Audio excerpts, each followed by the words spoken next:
Dear fellows, अस्सलाम वालेकुम। आज हम एसिड बेस इंडिकेटर्स के बिहेवियर को डिस्कस करने के लिए ऑक्सफोर्ड थ्योरी और क्विनोनॉइड थ्योरी को डिस्कस करेंगे। सबसे पहले हम बात करते हैं ऑक्सफोर्ड थ्योरी ऑफ इंडिकेटर्स। इसके पोस्टुलेट के मुताबिक इंडिकेटर या फिर वीक ऑर्गेनिक एसिड या वीक ऑर्गेनिक बेस होगा। इंडिकेटर की जो आयनाइज्ड फॉर्म है और अनआयनाइज्ड फॉर्म होगी, उनके कलर एक दूसरे से मुख्तलिफ होंगे। इसी तरीके से ये क्योंकि वीक इलेक्ट्रोलाइट है और सोल्यूशन के अंदर इसकी आयनाइज्ड फॉर्म और unionised form free to move करेगी, मगर बाहर से स्ट्रॉन्ग एसिड या फिर स्ट्रॉन्ग बेस डालने के नतीजे में इंडिकेटर के कलर्ड आयनाइज्ड या अनआयनाइज्ड फॉर्म जो होंगे उनकी तादाद एक दूसरे से मुख्तलिफ हो जाएगी। अगर हम एस्टिक इंडिकेटर जैसे फिनोल्फथलीन की बात करते हैं तो वो कलर्ड एनाइंस रखेगा, मगर उसके मुकाबले में अगर बेसिक इंडिकेटर जैसे मिथाइल ऑरेंज है तो उसका कलर्ड कैटाइन उसके अंदर मौजूद होगा। अगर हम फिनोल्फथलीन इंडिकेटर के एक्शन के हवाले से बात करें तो उसकी स्ट्रक्चर देख के हमें इस बात का अंदाज़ा होता है कि इसके अंदर फिनोलिक ग्रुप मौजूद है, लिहाजा ये वीक ऑर्गेनिक एसिड के तौर पे काम करेगा और हाइड्रोजन आयन रिलीज करेगा। अगर हम सादा तरीके से लिखें कि HPH से मुराद फिनोल्फथलीन, और क्योंकि इसने हाइड्रोजन आयन रिलीज करना है तो इस वजह से हाइड्रोजन इसके साथ लिखा गया। HPH जो होगा जब ये आयनाइज्ड होगा तो ये हाइड्रोजन आयन और pH नेगेटिव बनाएगा। अनआयनाइज्ड फॉर्म यानी HPH की सूरत में फिनोल्फथलीन जो होगी ये कलरलेस है, जबकि आयनाइज्ड फॉर्म pH नेगेटिव की सूरत में उसका कलर जो है वो पिंक है। गोया इसकी रेशो जो होगी वो एक दूसरे से मुख्तलिफ हो सकती है, डिपेंड करता है कि ये एस्टिक मीडियम में इंडिकेटर मौजूद है या फिर ये बेसिक मीडियम के अंदर इंडिकेटर मौजूद है। अगर एस्टिक मीडियम मौजूद होगा तो ऐसी हालत में स्ट्रॉन्ग एसिड भी H आयन रिलीज करेगा और ये वीक ऑर्गेनिक एसिड जो इंडिकेटर है ये भी H आयन रिलीज करने की कोशिश करेगा, मगर कॉमन आयन इफेक्ट के तहत ये क्योंकि वीक ऑर्गेनिक एसिड है ये अपने H आयन को समेटते हुए ज़्यादातर अनआयनाइज्ड फॉर्म के अंदर मौजूद होगा, और यही वजह है कि एस्टिक मीडियम के अंदर ये अपना कलर जो है ये कलरलेस शो करता है। जबकि अगर हम अल्कलाइन मीडियम के हवाले से बात करें तो अल्कलाइन मीडियम OH रिलीज करता है और OH की मौजूदगी में ये अपने H आयन आसानी से रिलीज करेगा, ताकि OH आयन के साथ इसके H आयन मिलके वाटर मॉलिक्यूल बना दें और ज़्यादा से ज़्यादा इंडिकेटर जो होगा वो अपनी आयनाइज्ड फॉर्म pH नेगेटिव की सूरत में मौजूद होगा। और यही वजह है कि बेसिक सोल्यूशन के अंदर फिनोल्फथलीन इंडिकेटर अपना कलर जो है वो पिंक शो करता है। फिनोल्फथलीन इंडिकेटर जो है ये वीक एसिड और स्ट्रॉन्ग एसिड दोनों के लिए बतौर इंडिकेटर काम करेगा, मगर वीक बेसिस मिसाल के तौर पे अमोनियम हाइड्रोक्साइड, सोडियम कार्बोनेट और सोडियम बाइकार्बोनेट के लिए ये बतौर इंडिकेटर काम नहीं करेगा। क्यों? ये वीक बेसिस इतने OH आयन रिलीज नहीं कर पाएंगे कि इंडिकेटर के H आयन को छीन के वाटर बनाएं और ज़्यादातर इंडिकेटर को उसकी आयनाइज्ड फॉर्म की सूरत में रख सकें। यही वजह है कि ये वीक बेसिस के लिए बतौर इंडिकेटर काम नहीं करता। अगर हम एक्शन ऑफ मिथाइल ऑरेंज के हवाले से बात करें तो हमें इस बात का अंदाज़ा इसकी स्ट्रक्चर को देख के होता है कि नाइट्रोजन के ऊपर क्योंकि लोन पेयर मौजूद है, लिहाजा ये वीक बेस के तौर पे इंडिकेटर काम करेगा। अगर हम इसको सिंप्लीफाइड फॉर्म के अंदर लिखें MEOH, Me मिथाइल ऑरेंज को, और क्योंकि ये बेसिक है तो इसलिए इसके साथ OH लिखा हुआ है। ये आगे चल के जब आयनाइज्ड होगा तो Me+ और साथ OH नेगेटिव बनाएगा। इसकी जो अनआयनाइज्ड फॉर्म है उसका कलर येलो, जबकि जिसकी आयनाइज्ड फॉर्म है उसका कलर रेड होगा। अगर हम बात करते हैं बेसिक सोल्यूशन के अंदर तो बेसिक सोल्यूशन भी OH आयन रिलीज करेगा, और वीक बेस होने की वजह से ये भी OH आयन रिलीज करने की कोशिश करेगा, मगर कॉमन आयन इफेक्ट की वजह से क्योंकि ये वीक बेस है ये अपने OH आयन को समेट के रखेगा और ज़्यादातर जो है अनआयनाइज्ड फॉर्म में मौजूद रहेगा और उसका कलर जो होगा वो येलो होगा।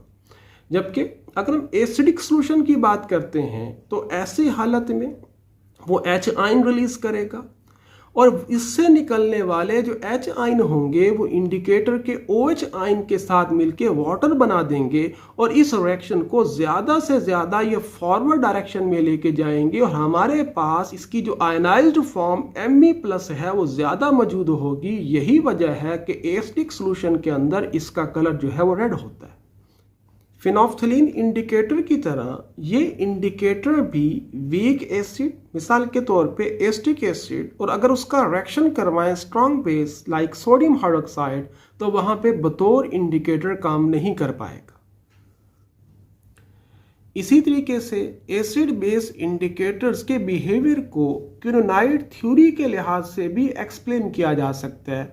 इस थ्योरी के पोस्टुलेट के मुताबिक इंडिकेटर की जो अनआयनाइज्ड फॉर्म HIN और उसकी आयनाइज्ड फॉर्म IN- जो है वो एक दूसरे की टॉटोमेरिक फॉर्म है और हमें इस बात का अंदाजा है कि the transfer of H ion from one part of the molecule to the other part of the same molecule is called tautomerism, यानी इन दोनों के अंदर H आयन जो होंगे मॉलिक्यूल के एक हिस्से से दूसरे हिस्से में ट्रांसफर होंगे। इसी तरीके से इनमें से जो एक टॉटोमेरिक फॉर्म होगी वो क्विनोनाइड स्ट्रक्चरल यूनिट रखेगी और उसको क्विनोनाइड फॉर्म कहेंगे और दूसरी जो होगी उसको बेंजीनाइड फॉर्म कहेंगे।